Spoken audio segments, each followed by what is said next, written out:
Construisez votre avenir avec Alméa. À Chaumont ou Saint-Dizier, venez découvrir nos différents cursus. Métiers de bouche,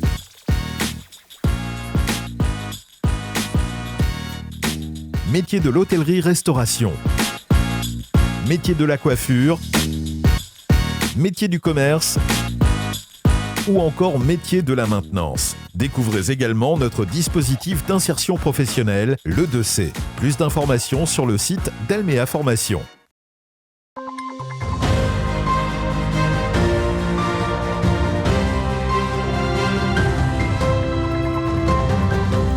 Bonsoir à toutes et à tous, bienvenue dans votre 15 infos de ce lundi 23 janvier. Voici les titres. 25% des postes infirmiers vacants à l'hôpital de Bar-le-Duc. Il vit un moment de grande tension. Le harcèlement scolaire ne doit pas rester tabou. Elian Potier, président et fondateur d'Urgence Harcèlement, est intervenu aujourd'hui à Vassy. L'éducation artistique et culturelle était le thème d'un récent forum départemental au Nouveau Relax de Chaumont. Le centre hospitalier de Bar-le-Duc connaît actuellement un gros manque au niveau des postes d'infirmiers, ce qui a dû entraîner une fermeture d'une vingtaine de lits. En attendant le recrutement des 30 infirmiers et infirmières dont l'hôpital a besoin, il travaille en étroite collaboration avec la polyclinique du parc, géographiquement très proche. Un reportage de Brigitte Maestrati.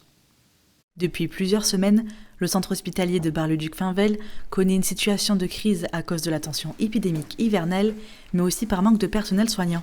25% de nos postes infirmiers sur les services de médecine du site de Bar-le-Duc sont actuellement vacants. Et donc cette situation a nécessité, pour assurer la prise en charge des patients, la mise en œuvre de mobilisation de professionnels qui ont répondu avec une très grande solidarité. La polyclinique du parc de Bar-le-Duc s'est alliée au centre hospitalier pour faire face à ce moment difficile. 2 infirmières se sont d'ores et déjà proposées pour aller renforcer les équipes du CH. 2 autres sont en passe de l'être également. Et nous avons également sanctuarisé des lits au sein de la polyclinique pour accueillir des patients, notamment des patients arrivant aux urgences, pour qu'ils ne restent pas plusieurs heures sur un brancard aux urgences. Soucieuse de l'attractivité du secteur médical, Madame la préfète de la Meuse était présente lors des journées portes ouvertes de l'IFSI ce week-end à Bar-le-Duc. Et au moment où les jeunes s'interrogent dans le cadre de Parcoursup, il m'a semblé important de venir voir ce qui était proposé en matière de soins infirmiers et de préparation aux formations d'aide-soignante. Ce sont des métiers en tension, des métiers qui ont besoin de recruter, et j'ai constaté avec plaisir que de nombreuses personnes étaient là pour s'informer sur ces formations.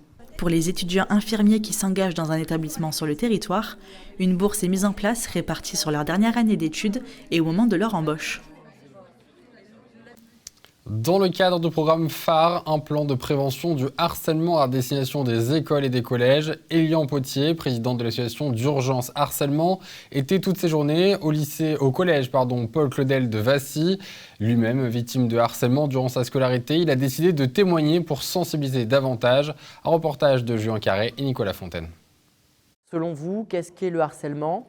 Donnez vos propres mots à vous et puis ensuite on fera un débrief tous ensemble pour voir ce que vous avez mis et essayer de regrouper toutes vos réponses. Elian Potier, 20 ans, est une des figures de lutte contre le harcèlement scolaire. Il était au collège de Vassy ce lundi pour sensibiliser les jeunes à ce fléau. Est-ce que c'est dès la première fois que vous subissez des moqueries, des insultes, que vous êtes harcelé, ou c'est à force qu'il y ait de la répétition, à force que ça soit tous les jours, toutes les heures Selon le ministère de l'Éducation nationale, un enfant sur 10 a déjà été victime de harcèlement scolaire, poussant certains élèves à une issue très dramatique. En parler, je pense que c'est la première des choses à faire. C'est très important parce qu'on sait aujourd'hui que beaucoup de jeunes ont peur de dénoncer, de parler de cette situation ou de parler de la situation de leurs camarades. Aujourd'hui, on est dans un objectif de pouvoir former des élèves ambassadeurs de lutte contre le harcèlement pour pouvoir les aider à sortir de cette spirale et pouvoir par la suite les aider et qu'ils sortent du harcèlement. Elian connaît très bien ce sujet. Il a été harcelé par de nombreux camarades de classe en raison de son orientation sexuelle. Aujourd'hui, il est présent pour parler de son histoire et faire évoluer les mentalités à ce sujet. C'est important parce que ça peut aider des gens à sortir de cette situation. Moi, ça m'a touchée parce que tout le monde Tout le monde peut en être victime, donc ça m'a touchée. Les élèves, des fois, ils n'osent pas en parler, alors du coup, ils savent un peu à qui en parler maintenant. Et les témoins aussi, ils vont peut-être témoigner du coup. Ce jeune homme parcourt la France d'établissement en établissement. Le collège de Vassy lui avait consacré une journée assez dense durant laquelle il a rencontré plus d'une centaine d'élèves. C'était important pour nous parce que ça permet d'avoir un intervenant extérieur qui est différent des enseignants que les élèves connaissent par cœur et qui soit accessible parce qu'on a la chance d'avoir un intervenant qui est jeune et qui connaît bien les problématiques des élèves pour les avoir vécues. Le combat des liens continue, il sera cette semaine dans le Lot-et-Garonne à la rencontre de nouveaux élèves dans l'espoir de faire cesser le harcèlement scolaire. L'image du jour à présent, c'est celle du week-end plutôt et de la participation du département de la Haute-Marne au Salon du Travail et de la Mobilité Professionnelle à la Grande Halle de la Villette de Paris. 12 460 visiteurs ont fréquenté le salon pendant 2 jours et ont pu rencontrer les équipes de l'agence d'attractivité du département de la Haute-Marne pour peut-être un jour devenir au Marnais.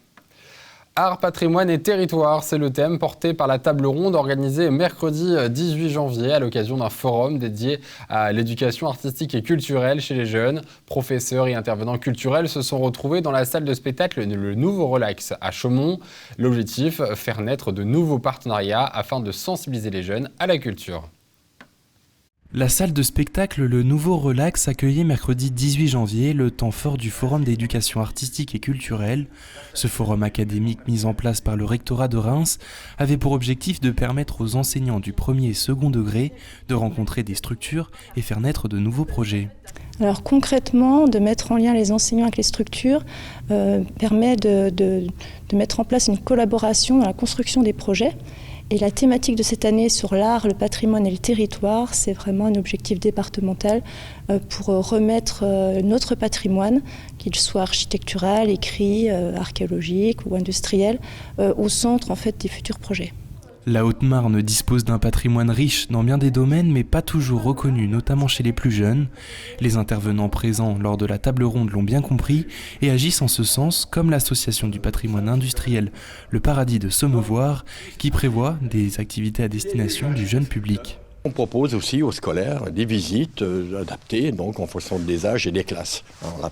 On propose donc une petite animation autour donc de la compréhension donc de la fabrication d'une statue à partir de modèles en plâtre. C'est un bon moyen pour promouvoir aussi donc le patrimoine donc de Sommevoire, conserver cette histoire et puis aussi garder cette tradition de sculpture qu'il y avait au 19e siècle, sensibiliser les enfants à l'art. Pour les enseignants friands de ce genre de dispositif, l'objectif est de permettre aux élèves une nouvelle façon d'appréhender la culture en favorisant la pratique, mais également d'attiser leur curiosité. Ça va leur permettre de s'engager déjà dans des projets créatifs qui les sortent un petit peu de la routine des apprentissages habituels et puis de les ouvrir au monde extérieur, tout simplement, le monde culturel, de lutter contre le repli sur soi aussi, de promouvoir l'altérité, que des valeurs positives qu'offre le travail sur la culture.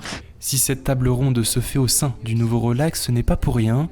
En proposant de nombreuses représentations artistiques et notamment un tarif spécial pour les jeunes de 5 € par spectacle, la salle de spectacle de Chaumont sera un atout déterminant dans cet effort de généralisation de l'éducation artistique et culturelle pour tous.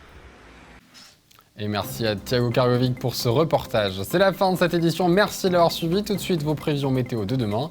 Excellente soirée à tous. Toute l'actualité qui vous concerne, à voir et à revoir dès maintenant sur puissancetélévision.fr et sur notre application mobile.